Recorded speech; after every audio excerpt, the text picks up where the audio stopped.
पवित्र नगरी वाराणसी में आज ईद की नमाज शांतिपूर्ण और सकुशल संपन्न हुई। शहर की प्रमुख मस्जिद जामा मस्जिद में हजारों की संख्या में मुस्लिम समाज के लोगों ने ईद की नमाज अदा की। नमाज के बाद लोगों ने एक दूसरे को गले लगाकर ईद की मुबारकबाद दी और भाईचारे का संदेश दिया। ईद के मौके पर प्रशासन द्वारा सुरक्षा के कड़े इंतजाम किए गए थे। मस्जिद और आसपास के क्षेत्रों में पुलिस बल की तैनाती के साथ साथ ड्रोन कैमरों के जरिए निगरानी की गई, जिससे पूरे आयोजन को शांतिपूर्ण तरीके से संपन्न कराया जा सके। नमाज के बाद कई लोगों ने विश्व शांति के लिए विशेष दुआ की। कुछ मुस्लिम भाइयों ने ईरान के समर्थन में पश्चिमी देशों के सामानों के बहिष्कारों की अपील भी की और युद्ध की स्थिति को समाप्त करने की कामना की। इस दौरान मुस्लिम समुदाय के लोगों ने कहा कि काशी को गंगा जमुनी तहजीब का प्रतीक माना जाता है। यहाँ हिंदू और मुस्लिम समुदाय के बीच आपसी भाईचारा और सौहार्द की परंपरा रही है। शहर में सभी धर्मों के लोग एक दूसरे के त्योहारों को मिलजुल कर मनाते हैं, जो वाराणसी की सांस्कृतिक पहचान है। ईद के अवसर पर शहर में खुशी और उत्साह का माहौल देखने को मिला तथा लोगों ने अमन, भाईचारे और आपसी सौहार्द का संदेश दिया। आज ईद की नमाज बहुत खुशी और अच्छे माहौल में, शांति के माहौल में अदा की गई है और हम लोगों ने दुआ की है कि मुल्क में सलामती रहे, भाईचारा बना रहे और जो छोटी छोटी बातों पर आज कि वो यहाँ खा लिया तो वो वहाँ बैठ गया तो ये कर लिया, इन छोटी छोटी बातों पर मुल्क के हमारे लोग ध्यान न दें। ये अपना देश है, मिलजुल के एक दूसरे को बर्दाश्त करें और समझाएं। अगर कहीं गलती हो तो समझाएं, उसके प्रति नफरत का प्रयोग न करें।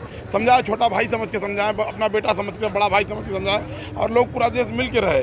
ये नफरत जो बोया जा रहा है हमारे देश के लिए ख़त्म हो, इसकी दुआ और बहुत कम हुआ है नफरत धीरे धीरे देश में हमारे। कहा जाता है कि काशी गंगा जमुनी की तहजीब कही जाती है और यहाँ पर सभी लोग भाई काशी गंगा जमुनी की तहजीब है भी और रहेगी। यहाँ कहीं घंटी बजती है तो कहीं अजान होता है, तभी हमारा पूरा हिंदुस्तान होता है। बस हम लोग मनोकामना ये की है कि देश में अमन चैन का माहौल रहे और सारे लोग खुशहाल तरीके से ईद मनाएं, जैसे कि माहौल देश में अच्छा रहे और बनास का भी माहौल अच्छा रहे और सब में प्रेम मोहब्बत प्यार मोहब्बत बना रहे। सबकी अपनी अपनी अलग सोच है, उसमें आप भी कुछ कह नहीं सकता, लेकिन ये कि ऐसा कुछ है नहीं, किसी में सब में प्यार मोहब्बत बना हुआ है, ऐसा कुछ नहीं है। मुसलमानों की जंग नहीं है बल्कि ये इंसानियत की जंग चल रही है। इंसानियत के लिए इस ईदगाह की मस्जिद से मोहब्बत का पैगाम दिया गया है कि नफ़रत कदम हो, हर जगह जंग ख़त्म हो, भाईचारा कायम हो, शांति हो, यही ईदगाह से अपील की गई है। आज के दिन ईद उल फित्र की 2 रकात नमाज पढ़ी गई है। इस मुबारक मौके से सबसे पहले तो मैं मुल्क के तमाम बाशिंदों को मुबारकबाद पेश करता हूँ, वतनी भाइयों को मुबारकबाद पेश करता हूँ, देश के प्रधानमंत्री वज़ीर आज़म को मुबारकबाद पेश करता हूँ, उत्तर प्रदेश सीएम को भी आज की ईद की जो है मुबारकबाद दिल की गहराइयों के साथ पेश किया जाता है।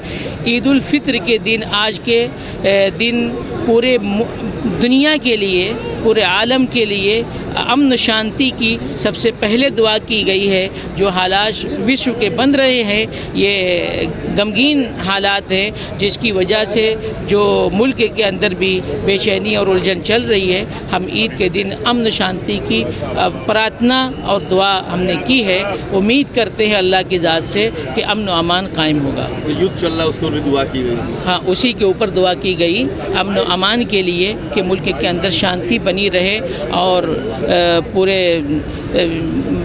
पूरे विश्व के अंदर जिस तरीके से इंसानियत की तड़प, उसका दर्द लोगों के दिलों में पैदा हो। आज जो जिस तरीके से बमबारी के चीज़ें आ रही हैं वो सबके लिए अफसोसनाक है।